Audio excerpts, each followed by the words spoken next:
Hey everyone, welcome to our podcast, Criminally Informed. I'm Haley. I'm a fourth year majoring in psychology with a criminal justice minor. And I'm Lorena. I'm a third year majoring in criminal justice. Today's episode is called To Kill or Not to Kill. That is the ethical dilemma. And today we will be going over capital punishment and its relation to utilitarianism and deterrence. Let's talk about it. To start off the podcast, it's important to understand what capital punishment, deterrence theory, and utilitarianism are.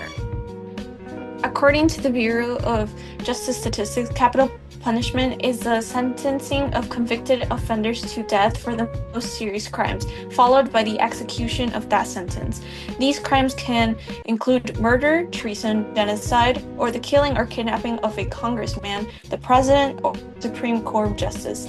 Capital punishment may not be immediate, so these individuals will be placed on death row. Death row consists of incarcerated individuals awaiting for execution.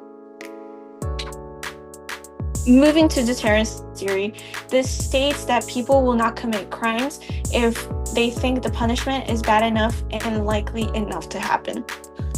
And finally, the last concept is utilitarianism. We'll show a clip from Crash Course to explain what this is. Sticking to the moral rule book. There are never any exceptions or any excuses for violating moral rules. And our man Batman tries his hardest to stick to his code, no matter what. But there are other ways of looking at ethics, like instead of focusing on the intent behind our behavior, what if we paid more attention to the consequences? One moral theory that does this is utilitarianism. It focuses on the results or consequences of our actions and treats intentions as irrelevant. Good consequences equal good actions in this view. So what's a good consequence? Modern utilitarianism was founded in the 18th century by British philosophers Jeremy Bentham and John Stuart Mill, but the theory has philosophical ancestors in ancient Greek thinkers such as Epicurus. All of these guys agreed that actions should be measured in terms of the happiness or pleasure that they produce. After all, they argued, happiness is our final end. It's what we do everything else for. Think about it like this. Many things that you do for the sake of something else. You study to get a good grade, you work to get money. But why do you want good grades or money? There are different answers we could give, like maybe we're seeking affirmation for our intelligence or the approval of our parents or a degree that will give us a career that we want. But why do we want that particular career? Why do we want approval? We can keep asking these questions, but ultimately our answer will bottom out in, I want what I want because I think it will make me happy. So essentially, utilitarianism is the idea that actions are morally right if they promote the greatest happiness or utility for the greatest number of people. Moving on to the next segment, we will be discussing a few facts about capital punishment. So here's a little myth buster for you guys. So the myth is everyone who is sentenced to death will actually be executed. However, that's not the case. According to the Death Penalty Information Center, only 1 in 6 death sentences actually lead to an execution. Now, imagine if you were wrongly accused of a crime you didn't commit.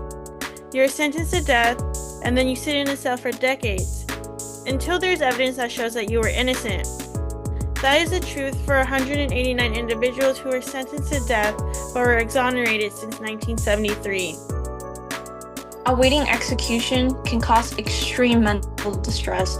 The uncertainty of not knowing when they'll be executed, especially with multiple appeals and delays, adds anxiety and stress. Because isolation is so prevalent in death row, inmates begin to feel depressed and develop suicidal thoughts. And then imagine you live in New York. You'll be in one of 23 states that have banned the death penalty. However, if you drive down to the south in Florida, that's a different story. You would be in one of 27 states that have the death penalty. However, if you go to the neighbors on the West Coast, there are only 4 states, like California and Oregon, who have the death penalty but paused executions by executive action. So it's really interesting to see how capital punishment varies across the United States, especially how there are only 4 states who have capital punishment but currently pause executions. Now, let's look at deterrence theory. As mentioned earlier, this theory states that people will not commit crimes if they think the punishment is bad enough and is likely to happen. There are 2 types of deterrence. The first one is general deterrence, where punishment scares everyone away from committing a crime. For example, having signs that say that you will be fined if you loiter is a form of deterrence. You would not want to pay hundreds of dollars for just standing around. The second one is specific deterrence, where you are scaring a specific person away from committing a crime. For example, you're speeding home to purchase a ticket for a concert for your favorite artist.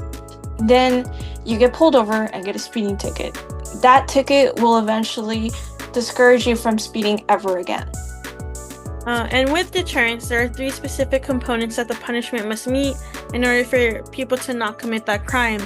The first one is certainty, so this asks if a person will even get caught.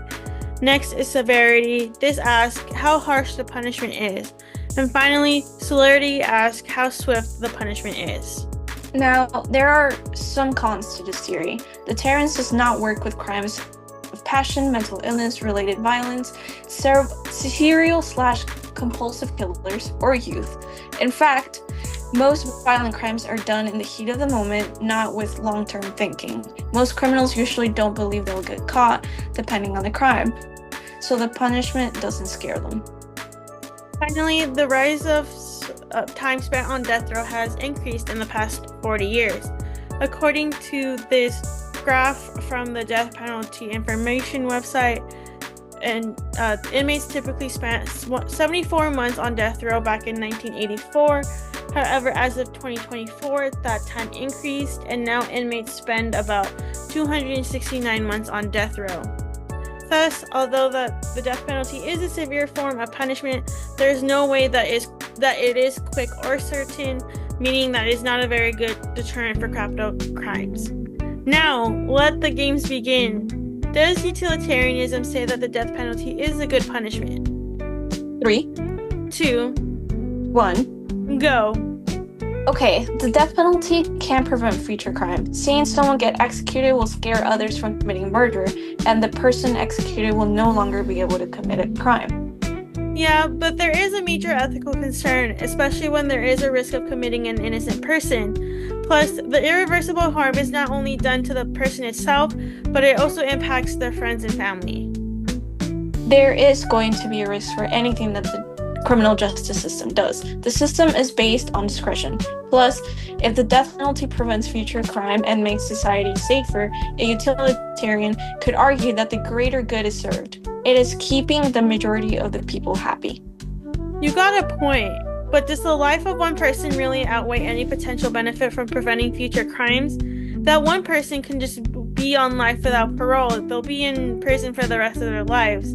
The U.S. spent $4 billion alone in 2011 to sustain the death penalty, but that money could well go into other programs like life without parole alternatives, educational and work programs, or mental health services.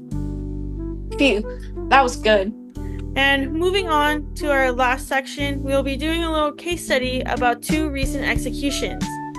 Brad Sigmund was an elderly man in South Carolina, and he was executed by firing squad on March 7th, 2025. He was sentenced to death because he bludgeoned his ex-girlfriend's parents in 2001. He chose this form of execution because he knew that those 3 bullets would get the job done efficiently. He believed that lethal injections created prolonged and potentially torturous deaths. And Sigmund's final words were, "I want my closing statement to be one of love and a calling to my fellow Christians to help us end the death penalty." Interestingly enough, there was a second person in South Carolina who decided to be executed by the firing squad on April 11, 2025. Michael Mahdi pleaded guilty for killing a police officer in 2004. These lawyers have filed a final appeal with the state's highest court, saying Mahdi's case for a life sentence at his original trial took only 30 minutes and that his lawyers failed to call anyone who could testify on his behalf. Despite that, he was still executed. Relating this back to deterrence, firing squad is a quick, certain, and severe way to end someone's life, whereas botched executions can take up to 30 minutes. And relating this back to utilitarianism, Utilitarians would argue that if it would serve as a strong deterrent to crime if it increases public safety. However, it would be bad if it increases fear in society, or if it could be replaced by better methods such as lethal injections or methods that could just avoid killing at all. What do you think about these cases? I thought it was interesting to hear a little more about how people would choose to do firing squads, because we hear the common executions, or we hear more about lethal injections, we hear about the electric chair, and we hear, or especially in history, we heard about lynchings, and hanging. So it was very interesting to hear how people would actively choose to get shot by a firing squad. And I can't imagine how it would be for the people that they hired to do these to shoot these individuals, how traumatic it could be for them as well. I think that overall all of these types of executions are horrible to go out. I think the reason why they chose to do the firing squad, even though it hasn't been done in years, is they've probably heard stories about all the botched executions, especially with the lethal injection and the chair. So I think that it's kind of sad that they decided to go that direction. And I think it was the criminal justice system pushing them to go that certain direction. I agree. It is very sad to hear that they had to go that direction. And I thought it was really interesting how even Sigmund's final words were calling to fellow Christians to help end the death penalty, because even though he committed the crime, he's still calling to action for people to reconsider the death penalty and to take alternatives to punish individuals. So yeah, that was our podcast. Thank you all for listening to this episode of Criminally Informed. We hope you enjoyed learning more about the death penalty and how it relates to deterrence and utilitarianism.